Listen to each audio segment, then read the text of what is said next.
na nauwi sa agawan ng kaibigan. Ang kaibigan, pinag-aagawan din ng kaibigan. May ano? May ganun talaga. Kampihan. Oo.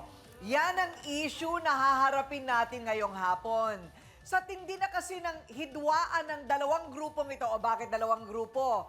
Nauwi na sa Pikunan at Jombagan. Oh my! Ang pambubuli ng inirereklamo. Kaya ang masaya sanang laro ng volleyball, naging bully ball. Si Dan po kasi masyado siyang bully sa volleyball. Onting pagkakamalian po, nanlalait na po siya. Kagaya po nung kay Alexa, sinabihan niya po ng sports lang naman po yung volleyball. Sa larong volleyball, sina Alexa at Denden ay nagkasagutan dahil sa sobrang masasakit na salita na binitawan. Si Alexa po kasi masyadong sensitive. Sa larong volleyball po, dapat mahaba po yung pasensya. Huwag kagad magagalit. Maserve kaya ng tamang bola at may block ang pambubuli sa set ng laro nila. Ayun pala ang nangyari. Pero masimayin pa natin ha. Eto, handa na siyang harapin ang nambubuli daw sa kanya dahil sa inggit. O eto na, si Alexa, humarap ka na.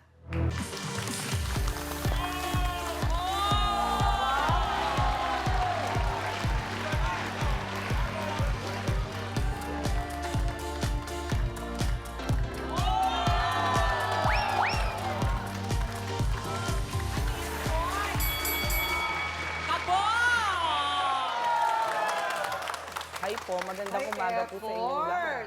Akala ko ba volleyball ang pinag-uusapan natin dito? Bakit napunta sa modeling? Ay, ano po, sa totoo lang po, hindi naman po talaga kami mag-aabot at magpapang-abot nung naglalaro kami recently last month lang po.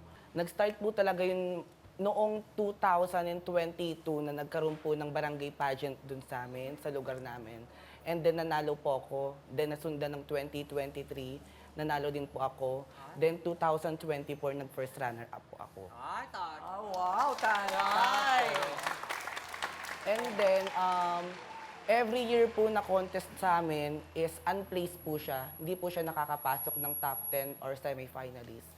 And then, nag-start po yun na parang pinaringgan po nila ako na niluluto ko daw. Ay, Since- paano mo naman gagawin yun? Since parang hakot ako palagi ng awards kasi yung manager ko nga todo effort din since may manager po ako sa Miss Gay. And then nag-start po yon nung 2022 hanggang lumala ng lumala. Yung mga kaibigan namin na every time na nakakasalubong niya, binubuli niya. Tapos kapag nagiinuman sila, minsan kapag lasing na siya, binabato niya ng bote. Ganun po. Tapos one time, after po ng parang rehearsal po namin doon sa pageant, kasi magkaka-pageant po kami. Tapos pumunta po kami ng court. Parang nagkaroon po ng invitation na maglaro pustahan, patmani. And then parang nagkaroon po talaga ng final decision na crucial game po kasi. Crucial game, tapos nagkaroon ng decision na parang i-dead ball, parang i-clear muna yung laro. Tapos ayaw niya po pumayag na parang nagkakabulian na kami every time na nakakapuntos yung team namin. Na parang apektado siya kasi hindi sila nakakascore na. Tapos hanggang lumala na po sa nag-abutan, na hinablot po yung kasama ko. Siyempre, hindi naman po ko papayag na hablutin din. Tapos naghablutan na po kami. Tapos ayun, parang nagkasumbatan na po kami. Pero ikaw nakakaramdam ka rin ng sakit, syempre. Opo, masakit po every time na maririnig mo yung pambubuli galing sa kapwa mo din. Na hindi naman din siya ganun kaganda. Sabi ba? Ganon! Baban. Sakto lang din naman siya. Parang hindi Diba? siya nasasaktan. Yes. Kasi, Parang oo. di ba, kung mang-aasar ka, mangbubuli ka, dapat may sapat kang ganda. Tingin mo ba yun yung dahilan kung bakit hindi siya nananalo dahil hindi siya kaganda-ganda? Abay, mahal ko sa kanya, pero para sa akin, isa yun sa mga rason kung bakit hindi siya nananalo. Kulang daw sa blush on. Anong pinambubuli niya sa'yo? Anong binubuli niya sa'yo? Kadalasan sila sabi niya, pangit daw po, payat, tapos parang late bloomer daw po. Sabi ko, paano ako magiging late bloomer? Eh, lagi nga akong ahead sa'yo. Tama, di ba? Yes!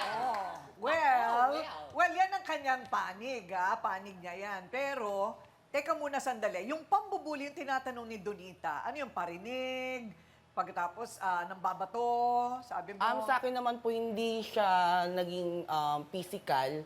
Kasi nagkaabutan lang po kami last month dahil nga po sa volleyball. Pero yung pambubuli niya po, yung pang-discriminate niya is verbal po talaga yung sinasabi every time na magkukrus yung landas namin. Tapos kapag nasa isang party kami, parang birthday ng friend ko, tapos parang invited siya, nagpaparinig siya ng gano'n na, tapos hindi ko na lang pinapansin. Kasi nonsense siyang kausap, tsaka hindi dapat siya pinapatulan. Ayun.